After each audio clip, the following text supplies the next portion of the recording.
we need to talk about the real risks of modding World of Warcraft. Because unlike other games, Blizzard has a long, complicated history with private servers, modders, and community projects. If you're serious about building something that can survive, you need to understand the battlefield you're stepping onto. So let's start there, before we even put one more foot forward. Long before World of Warcraft became a global titan, before expansions reshaped Azeroth and again, a different battle was being fought, not on the fields of battlegrounds, but in courtrooms, and backrooms, and across the silent corners of the internet. Private servers, unofficial, player-run versions of World of Warcraft began to spring almost as soon as the game hit its stride. Some were created by passionate fans who loved the game's original form to forge entirely new worlds, rewriting spells, classes, and changing the world, a creative rebellion. But Blizzard Entertainment, the creators of World of Warcraft, saw a different picture. To Blizzard, these servers weren't just nostalgic projects. They were legal threats, intellectual property violations, potential competition. And so, Blizzard made its stance clear. Time and time again. Private servers would not be tolerated. In 2010, Blizzard pursued the operators of Scape Gaming, winning a staggering $88 million lawsuit, a devastating blow that sent a chilling message to server owners everywhere. Years later, when Nostalrius, a massive fan-driven vanilla WoW server, reached hundreds of thousands of players, Blizzard again moved to shut it down. The closure sparked a firestorm across the community, even leading to petitions with hundreds of thousands of signatures. In a legendary meeting between Nostalrius developers and Blizzard's leadership, but in the end, Blizzard remained firm. Their world was their property, their rules, absolute. Over time, however, other projects rose and fell. Elysium, Light's Hope, Finessed, each walking a razor's edge between passion and legal peril. Even today, in 2025, Blizzard's stance remains largely unchanged. While some modding efforts are tolerated in private, personal, or educational spaces, the moment a project becomes public, grows in large size, and begins earning revenue, the risk becomes real. This is the reality you must understand before you step forward. Blizzard is not your enemy, but they are a force of nature. You do not challenge a storm by shouting at the clouds. If you are serious about modding, building, and creating within WoW's universe, you must do it wisely, quietly, and carefully. Respect the history, learn from those who have fallen, and protect what you build. Now that we covered that, you need to answer some serious questions. The first one we're going to start with is, what core are you going to choose? Trinity Core, Azeroth Core, Mangoes, TS WoW? It's not just a technical choice, though, it's a choice that will shape the future of everything you create, because each core carries its own history, strengths, and hidden costs. If we go all the way back, the first one in my history, as far as I can remember, in the early days of WoW, was with 1.x and 2.x, Mangoes. The Massive Network Game Object Server. Such a weird name, but okay. That was the foundation. It was raw, clunky, and primitive by today's standards, but Mangoes was groundbreaking. It allowed early modders to run their own shards of World of Warcraft. A dream that finally became real. Every single major WoW core you've heard of, they've all descended from Mangoes. Mangoes is the ancestor, but it evolved and fractured over time, unfortunately. Then came Trinity Core.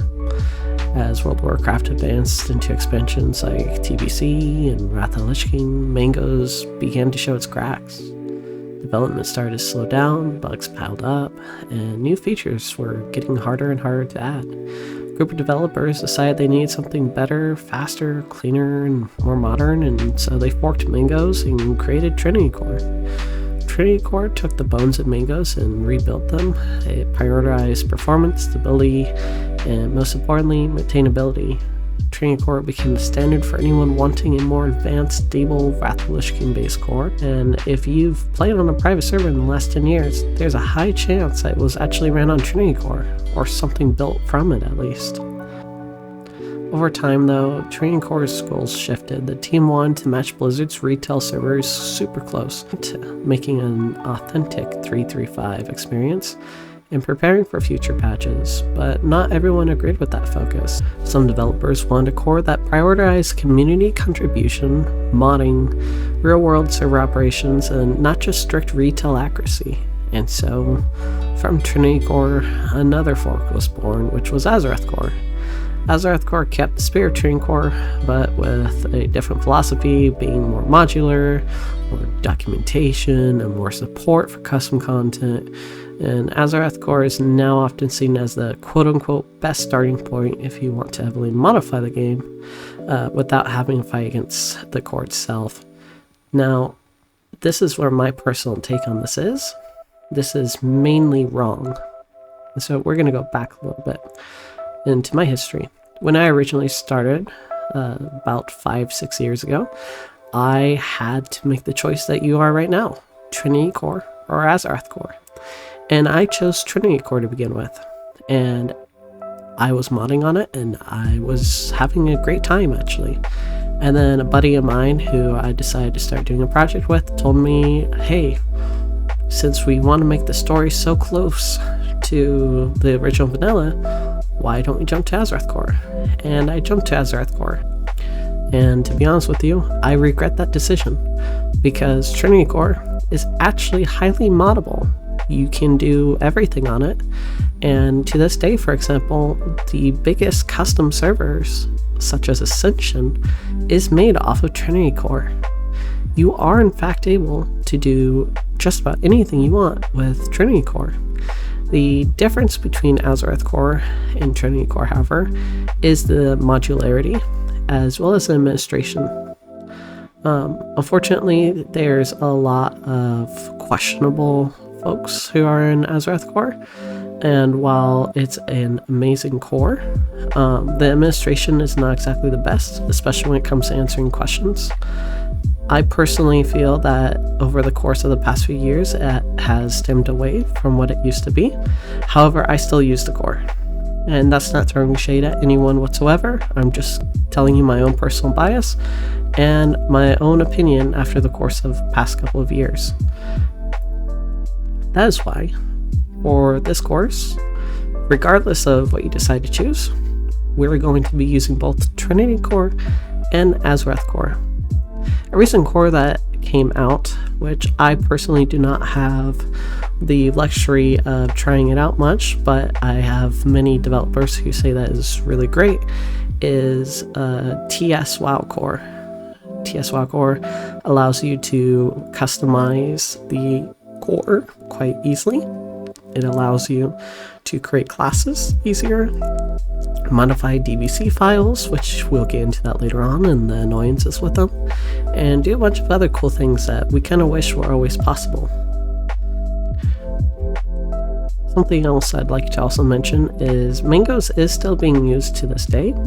However, for a Burning Crusade or a Wrath of the Lich King server, it's not really used. It's more so used nowadays if you want to pick and make a vanilla server, such as, say, for example, Turtle WoW, or you want to make a Cataclysm server, such as 4.3 and .x.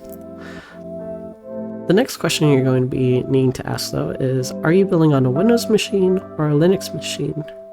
Is it going to be a VPS? Is it going to be a VM? Is it going to be on a dedicated server? Is it going to be on a server that you're renting or that you own? Is it going to be on your own network, separate network? What exactly are you going to do there? Now, the majority of servers are ran on a Linux server.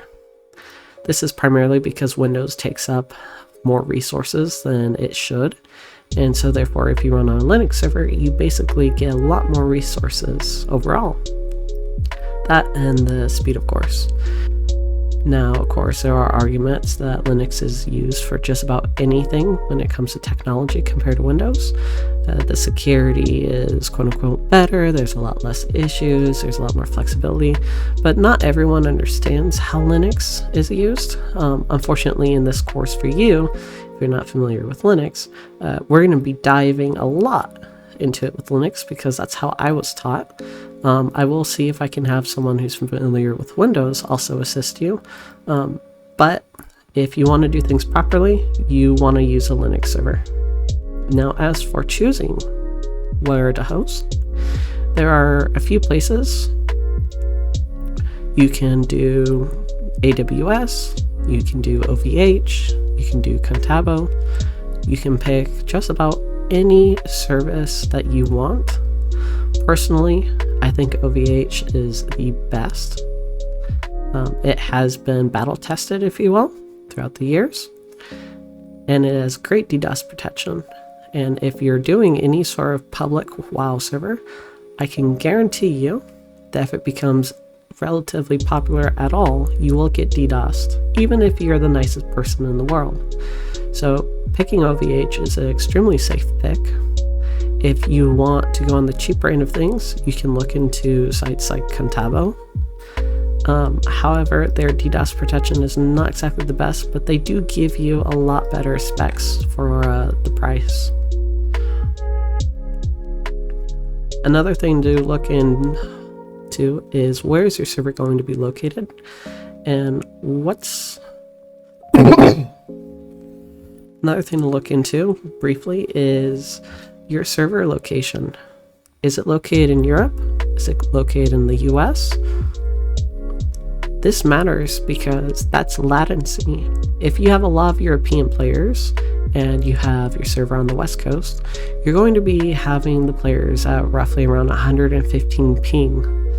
Now, this is the amount of time it takes for the client to reach to the server and be able to communicate with each other, and that feels really nasty. You normally want to aim within the range of 0 to 50 for ping. However, with WoW, it doesn't feel too bad, but in, of course, PvP, it does feel bad. So if, for example, you're creating a really popular server, what you'll end up doing usually is hosting inside of the EU or hosting somewhere on the East Coast. Now, due to copyright reasons and everything else, I will say that it is technically better for you to host in Europe, just anywhere except France. That is my personal opinion though. That is not legal advice or anything of the nature. The next question is, how big is your dream? Is your server going to be a personal playground or something you want to grow into an actual community? If it's going to be a playground, then you don't have to worry about even renting a computer out. You can do it on a laptop in your home or on your own personal computer that you're watching this video on, for example. It doesn't need to be anything big, but if you want to grow an actual community, or say you want to keep your personal documents and files safe from any onlookers who are maybe playing the server and stuff like that, then maybe you do want to have an actual dedicated server, at least something of the sorts, a virtual server, whatever it is, that is running it instead of your own personal parts. And that's kind of where things start to get pricey, because the larger the community equals the larger the bill. Now, I know you're thinking at this point, well, that's a lot to think about. That's already so much. And that's kind of the point, because let me show you this. Let's say we're going to go to a site here, and we're thinking about where we want to have. We want a VPS here. We're just going to go on the Contabo, okay? Let's say we want to have this server. So that's $7 or €7.50, okay? So if that's €7.50 a month, okay? Now we also, for example, are going to need another server. So let's pretend that we're going to put a server up here for every month for a web server. So we're going to do $4.82. And now let's also say we're going to need something for hosting for our game files for everyone to be able to download and such, because you're not going to be able to use Discord really for it. So let's say that's going to be an additional 5 to 10, but we'll just put 5 here. So now this right here on average is how much you're going to cost, or payment wise. But now you need a dev server, because how else are your developers going to be working on things? Are they just going to have it all on their personal files? Okay, that's not going to be possible, so we're going to add an extra 4, because why not? And by the way, this is going on the cheap end, if you will, genuinely, I'm trying. But so now you have a dev server, okay, so now your devs are happy, but now you need some kind of source control, because you don't know how to set up source control on your own, if you will, or something of the sorts. So now you need GitHub. Well, GitHub's free, so you're lucky there, so long as you don't have massive amounts of files. But let's pretend on the off chance that you actually do have it. Let's pretend that you have your entire client and everything on there. And so they can push modifications and such to GitHub and whatnot. So that's for the data pack, it's usually $5. So here is your monthly fee. Now, you do that by 12, and you're looking at $315.84. So that's awesome. Now, here's something that's going to keep happening though. Now let's say you need to go and get something done. Let's say you go to developer and you say, hey, I need some spells done. And the developer is going to charge you. Technically, they can charge you whatever, but let's say they charge you anywhere between $15 and $40 for a complex spell, and you need 10 spells. Well, congratulations. Now you just halved your server price on top of this right off the bat. And so, depending on what you need or what you want to do, your yearly price tag can keep going up and up and up and up all the way until it gets ridiculous. There's a old Nostalria's post-mortem file that I would love to show you guys, where basically it went into their total costs per year. And this was for a server, by the way, that thousands and thousands of people playing. And their total costs per year was 1,567 euros. Now that's of course for a OVH server, which was more or less their main server per year. The domain name, which was about 15 euros per year, so not too bad. Data storage, 250, and another OVH site for 115. And that's just for their forums and website. So you can imagine that when you're trying to create something for a community, depending on how big it is, you can pay for quite a lot. Now, of course, I don't know your finances, but if you're in a third world country, for example, or you're just in a country that has a lot of issues in terms with money or anything like that with conversion rates, this can already immediately be a letdown. Something else to keep into mind as well here that's really important when you look through these places is, well, this is, for example, Contabo. If I were to go to OVH, for example, and I look at their VPSs, you can see right here for 4 gigs of RAM and 4 cores and an 80 gigabyte SSD, not talking about the type of core or anything else, just look at numbers. Excuse me. You can see here price wise, 4 core, 4 gig RAM with 100, it's basically double the price. Now, of course, this is in euros and whatever, but you still get the idea for the most part. Now, these are things that you have to think about genuinely when you're deciding on your host and why you want to do these things. Because if you are doing it just for your personal use, then you don't have to buy a website, you don't have to buy a VPS, you don't have to do any of that. Even if you want to play with your friends, you don't have to do any of that. You can do everything self-hosted, entirely yourself, so you don't have to worry about it. The last thing that I want to address within the general information that we'll dive a bit deeper into later down the line is your server setup. So if you're going to go and make your own server, you need to figure out how you're going to design this entire server. Are you going to have a web server? And does this web server have a store? Is it going to talk to your game server? And then does this game server have its database on the same server, or is it a separate server? Which, by the way, would be a really bad idea because you really don't want it, but I'm just saying you could do it. Maybe they're right next to each other or something of the sorts. And here's another question then. Do you have a proxy server where all players have to go through first before they get to game? Do you have, for example, a firewall protecting your auth? What happens if they get into this computer?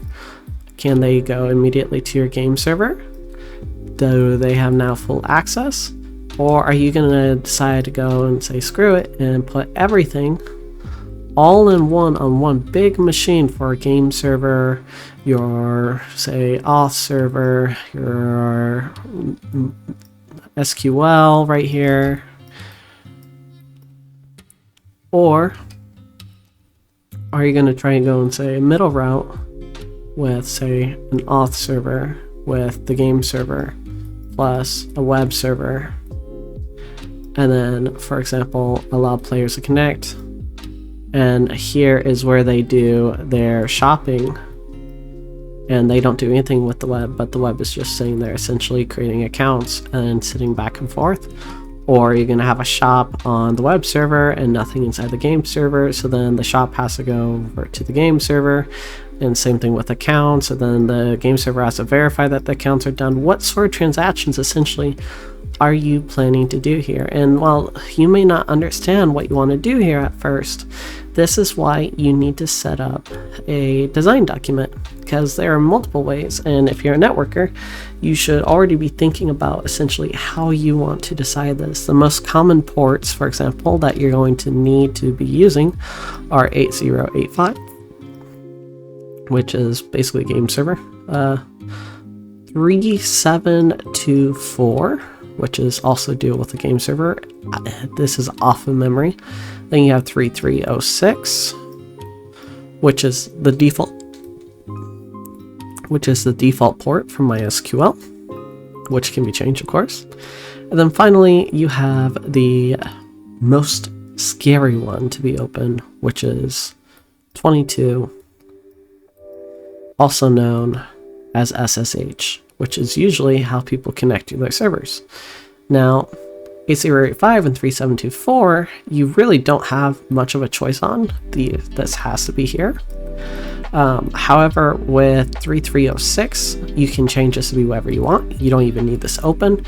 You can port forward into it. You can require SSH keys. You do whatever you want, essentially. And the same thing essentially goes with port 22 on the question of how are you going to get into here?